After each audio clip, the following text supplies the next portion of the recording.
महानगरपालिका निवडणूक डोळ्यांसमोर ठेवून सर्वच राजकीय पक्षांनी गणेशोत्सवात कोकणात जाणाऱ्या चाकरमान्यांसाठी मोफत प्रवास घडवून आणण्याचा निर्णय घेतलाय।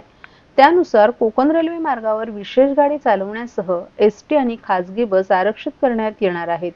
मुंबई महानगरपालिका निवडणुकीमुळे मतदारांना विशेषतः चाकरमान्यांना खुश करण्यासाठी येणाऱ्या काळात राजकीय पक्षांचे प्रयत्न राहणार आहेत। निवडणुकीपूर्वी गणेशोत्सव येत असल्यामुळे यावेळी भाजपसह शिवसेना ठाकरे गट, काँग्रेस, राष्ट्रवादी काँग्रेस, सिंधुदुर्ग, रत्नागिरी आणि रायगड जिल्ह्यात विशेष बस चालवण्याचा निर्णय घेतलाय। जिल्ह्यातील प्रत्येक तालुकानिहाय या बस चालवण्यात येणार असल्याचंही सांगण्यात येत आहे। राजकीय पक्षांच्या मोफत गाड्यांची घोषणा ऑगस्टमध्ये होण्याची शक्यता आहे। या गाड्यांमधून मोफत प्रवास करण्यासाठी चाकरमान्यांना आगाऊ आसन आरक्षित करावं लागणार आहे। यासाठी सर्वच राजकीय पक्षांच्या कार्यालयात तिकीट आरक्षणाची सुविधा उपलब्ध करून दिली जाणार आहे। भाजपनं मुंबई, ठाणे आणि पालघर जिल्ह्यातून पहिल्या टप्प्यात 1000 पेक्षा जास्त बस सोडण्याचा निर्णय घेतलाय। प्रवाशांची मागणी वाढल्यास बसची संख्या वाढवण्यात येणार आहे। अतिरिक्त बस उपलब्ध व्हाव्यात यासाठी भाजपनं एसटी महामंडळाला राज्याच्या विविध जिल्ह्यातून बस उपलब्ध करून देण्याची मागणी केली आहे। या बस उपलब्ध करून देण्यासाठी लवकरच एसटी महामंडळाला पत्र दिलं जाणार आहे। कोकणात मोठ्या प्रमाणात चाकरमानी जात असल्यामुळे रेल्वेच्या नियमित गाड्यांसह विशेष गाड्याही हाऊसफुल होतात। त्यामुळे राजकीय पक्षांमार्फत सोडण्यात येणाऱ्या बसचा चाकरमान्यांना मोठा फायदा होणार आहे। एसटी बसची संख्या अपुरी पडल्यास खासगी बसही भाडेतत्त्वावर घेण्यात येणार आहे। तशा विचारांनाही खासगी ट्रॅव्हल्सवाल्यांकडे करण्यात आली आहे।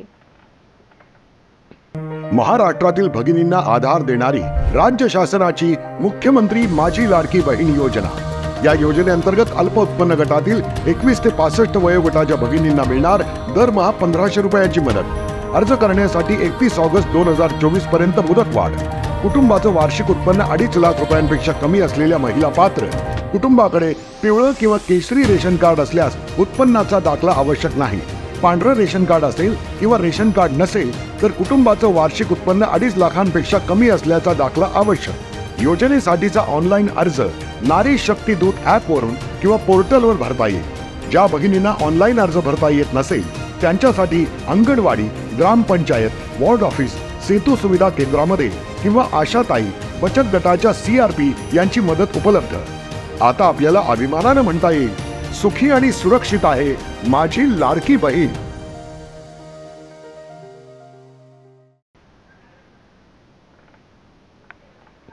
परिवहन सेवेतील वागळे आगार येथील प्रशासकीय इमारत तसंच वाहतूक भवन इमारतीचं 1998 साली बांधकाम करण्यात आलं, परंतु तेव्हापासून कुठल्याही मोठ्या स्वरूपाच्या दुरुस्तीचं काम न झाल्यानं या दोन्ही इमारतींच्या बाहेरील बाजूतील भिंत आणि RCC बांधकाम नादुरुस्त झाल्यामुळे 2017 रोजी स्ट्रक्चरल ऑडिट करण्यात आलं असता या दोन्ही इमारती C2B या श्रेणीत दर्शवल्यानं इमारतींची तातडीनं दुरुस्ती केल्यास इमारतीचं आयुर्मान किमान 15 ते 20 वर्ष वाढेल असं वर्तवलं होतं।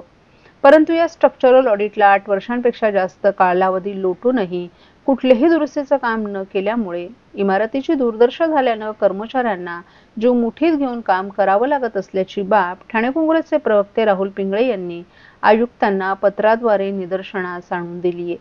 महापालिकेकडून विविध प्रकल्पांवर हजारो कोटी खर्च होत आहेत, परंतु परिवहनकडे मात्र दुर्लक्ष होतंय।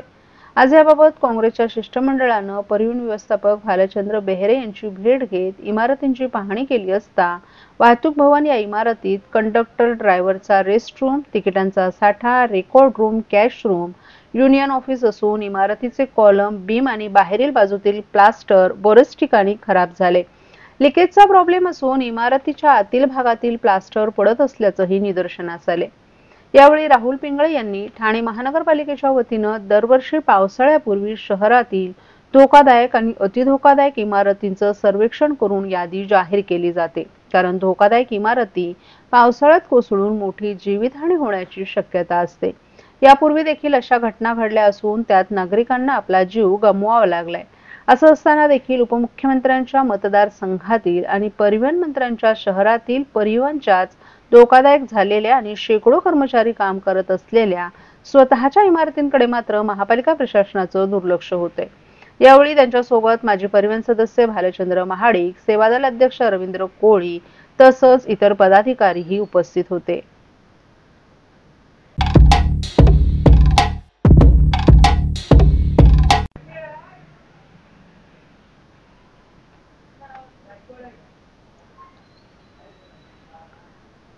ठाकरे गटाचे उपनेते नितीन नांदगावकर यांनी ठाण्यात भरवलेल्या जनता दरबारात सर्वसामान्य जनतेच्या विविध प्रश्नांवर थेट संवाद साधण्यात आला।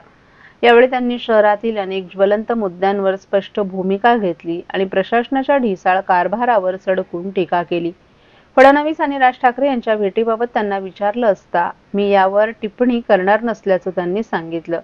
सध्याच्या वातावरणात हे दोन ठाकरे ब्रँड आहेत। सर्व नेत्यांच्या भेटीगाठी होत असतात। दोन ठाकरे बंधू एकत्र यावेत ही जनतेची अपेक्षा असल्याचंही त्यांनी सांगितलं। आपण आनंद दिघे यांच्या चरणी नतमस्तक होऊन उद्धव यांच्या आदेशानं हा जनता दरबार घेत असल्याचं नांदगावकर यांनी स्पष्ट सांगितलं। ठाणे हा बालेकिल्ला हा बाळासाहेब आणि दिघे साहेबांचा आहे। ठाणेकरांच्या समस्या जाणून घेण्यासाठी आपण इथे बसल्याचंही त्यांनी म्हटलं आहे। कोपरी रेल्वे स्थानकाजवळ वेश्या व्यवसाय करणाऱ्या महिला दिसतात, त्यांच्या गरजाही खरी आहेत, परंतु त्यामुळे सर्वसामान्य महिलांवर अन्याय होतो, त्यांच्यावरही चुकीच्या नजरा जातात। पोलिसांना याबाबत तक्रार केली असून गरज भासल्यास महिलांचा मोर्चा पोलीस ठाण्यावर घेऊन जाऊ असाही त्यांनी इशारा दिलाय। ठाण्यात खुलेआम फसवणूक करणारी दुकानं सुरू आहेत। महिलांची फसवणूक केली जाते, त्यांच्या रक्षणासाठीच हा दरबार आहे। अशा दुकानांवर चपराक बसायलाच हवी अशी संतप्त प्रतिक्रियाही त्यांनी दिली आहे। नांदगावकर यांनी ट्रॅफिक, नाले सफाई, अपूर्ण रस्ते आणि उड्डाणपूल यांसारख्या मुद्द्यांवर प्रशासनाचं लक्ष वेधलं। शिवसेना एकमेव पक्ष आहे जो सर्वसामान्य जनतेसाठी काम करतो। गरज पडली तर महापालिकेवर मोर्चा काढू असाही त्यांनी इशारा दिलाय। प्रश्न कायम आहे, जनता दरबार घेतले जातात परंतु कामं मात्र होत नाहीत। मात्र आम्ही 100% न्याय देण्याचा प्रयत्न करू असं आश्वासनही नांदगावकर यांनी दिले।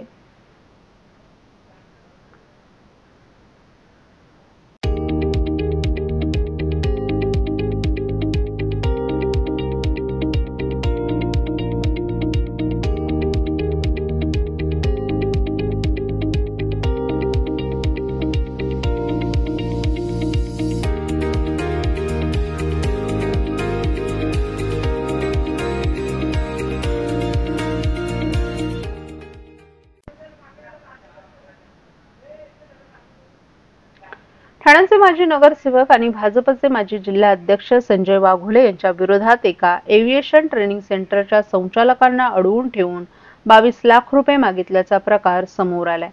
या प्रकरणी संस्थेचे चालक डॉक्टर प्रमोद मौर्य यांनी वाघोले यांच्यासह 36 जणांविरोधात नौपाडा पोलीस ठाण्यात गुन्हा दाखल केलाय।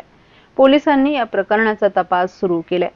ही घटना सोमवारी रात्री घडली आहे। ठाणे रेल्वे स्थानक परिसरातील नॅशव्हिल एव्हिएशन ट्रेनिंग सेंटरमध्ये माजी नगरसेवक संजय वाघोले 35 ते 50 लोकांसह गेले आणि सेंटरचे संचालक डॉक्टर प्रमोद मौर्य, डॉक्टर प्रशांत सिंग आणि केंद्र संचालिका प्रतिभा भालेराव यांना बंदी बनवलं। तसंच सेंटरमध्ये शिकणाऱ्या विद्यार्थ्यांना पुन्हा पाठवण्याची धमकी देऊन मारहाण आणि तोडफोड करण्याची चेतावणी दिली आणि तात्काळ 22 लाख रुपयांचा चेक देण्याची मागणी केली।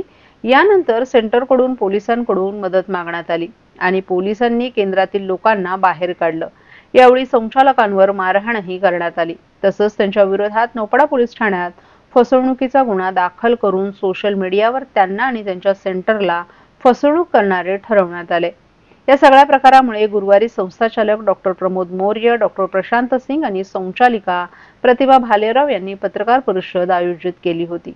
या पत्रकार परिषदेत डॉक्टर प्रमोद मौर्य यांनी ते गेल्या 6 वर्षांपासून या व्यवसायात कार्यरत असल्याचं सांगितलं। त्यांच्या एव्हिएशन सेंटरची घाटकोपर बोरोलीमध्येही शाखा असून तिथे कधीही अशा तक्रारी झाल्या नाहीत। मात्र ठाण्यातील सेंटर सुरू झाल्यानंतर काही महिन्यात अडचणी निर्माण होऊ लागल्या। येथे काम करणाऱ्या कर्मचाऱ्यांनी आणि नोकरी सोडलेल्या संचालिका सना शेख यांनी वैयक्तिक स्वार्थासाठी विद्यार्थ्यांमध्ये चुकीच्या अफवा पसरवून बदनामी करून विद्यार्थ्यांना भडकावलं। मे महिन्यात सना शेख यांनी ठाणे सेंटरच्या संचालका म्हणून नेमण्यात आलं होतं। काही महिन्यात सेंटरमध्ये आर्थिक नुकसान आणि समस्या सुरू झाल्या। या समस्यांवर चर्चा करण्यासाठी मीटिंग आयोजित केली होती। मात्र सना शेख त्या मीटिंगला उपस्थित राहिल्या नाहीत आणि नंतर त्यांनी कामावर येणं थांबवलं। त्यानंतर प्रतिभा भालेराव यांना संचालिका म्हणून नेमण्यात आलं। हे कळताच सना शेख यांनी विद्यार्थ्यांना भडकावून सेंटर फसवणूक करत असल्याचं सांगत दुसऱ्या सेंटरमध्ये प्रवेश घेण्याचा सल्ला देऊन पैसे परत मागण्यास सांगितलं। या प्रकरणाची माहिती विद्यार्थ्यांच्या पालकांनी माजी नगरसेवक संजय वाघोले यांना दिली। वाघोले यांनी कोणतीही चौकशी न करता सोमवारी सायंकाळी 6 वाजता सेंटरमध्ये येऊन प्रतिभा भालेराव यांना बसवलं आणि फोन करून प्रमोद आणि प्रशांत यांना बोलावून घेतलं. त्यानंतर तिघांनाही बंदी बनवून तात्काळ 22 लाख रुपयांचा चेक देण्याची मागणी केली आणि न दिल्यास मारहाण आणि तोडफोड करण्याची धमकी दिली. रात्री 11 वाजेपर्यंत सेंटरमध्ये 50हून अधिक लोक उपस्थित होती. 11 वाजता संचालिका प्रतिभा यांनी घरी जाण्याची विनंती केल्यावर त्यांना जाऊ दिलं. मात्र सेंटरमध्ये मोठ्या संख्येतील गर्दी पाहता प्रमोद आणि प्रशांत यांच्या जीवाला धोका वाटल्यामुळे प्रतिभा भालेराव यांनी थेट नौपाडा पोलीस ठाण्यात जाऊन तक्रार दिली. दरम्यान वाघोले यांनी चेकबुक आणण्यासाठी प्रशांत यांना बोरवलीला जाण्यास सांगितलं, परंतु प्रशांत थेट पोलीस ठाण्यात जाऊन तक्रार दिली. पोलिसांनी माहिती मिळताच त्वरित कारवाई करून संचालकांना सेंटरमधून बाहेर काढलं. मात्र त्याच वेळी काही लोकांनी डॉक्टर प्रमोद मोरे यांच्यावर मारहाण केली. अखेर डॉक्टर प्रमोद मोरे यांनी संजय वाघोले यांच्यासह 36 जणांविरोधात गुन्हा दाखल केलाय. अशा एम्प्लॉईजचं हे लास्ट ऑप्शन हेच असतो की खराब करायचं आहे तर बोलून जे आहे पेरेंट्स लोकांना भडकवा, सर्वांना भडकवा. जास्त काही झालं तर नेत्यांना याच्यात इन्व्हॉल्व करा आणि सर्व खराब बघा ते निघून जातील. आता यांचं सामाजिक जीवन आहे, यांच्यावर आरोप झालाय आणि ज्यांना जे काही बोललं गेलं ठीक आहे त्याच्या पद्धतीने ते निर्माण केलं आणि त्याचा एवढा दुष्परिणाम होईल ते कोणालाच खात्री नव्हती. माझ्यासाठी पण मलाही असं वाटलं नव्हतं मी जेव्हा बसलेलो की एवढं हे तिथे जाऊन संपणार आहे. म्हणजे सना शेख यांनी नेत्यांना इन्व्हॉल्व केलं तर नेत्यांनी मॉब लिंचिंग करून तुम्हाला धमकावलं का पैसे द्यायला? बघा सर ह्याच्यामध्ये ना कार्यकर्ते जास्त होते आणि ह्यांना बळ कोणाकडून मिळालं. जर यांना पोलीस स्टेशन मध्ये बोलवलं तिथे ते गेले, तिथे जाऊन मग पोलीस यांच्याकडे जायची काय गरज होती? त्यांना माहित होतं की हे लोक कन्व्हिन्स करतील. आम्ही तर कन्व्हिन्स करतच होतो. सोमवारी 10 लोकांना बोललो आम्ही we will would have done everything. पण त्यांना वाटलं की हे जर असं केलं तर काही फ्रॉड तर नाहीच आहे, तिला माहितच आहे म्हणून ते लोक कन्व्हिन्स होत आहेत ना. त्यांना जे स्वतःचा एजेंडा सेट करायचा होता त्याच्यासाठी त्यांनी पॉलिटिशियन्सला पण इन्व्हॉल्व करून त्यांना एक खोटी माहिती देऊन हे कांड केलं आणि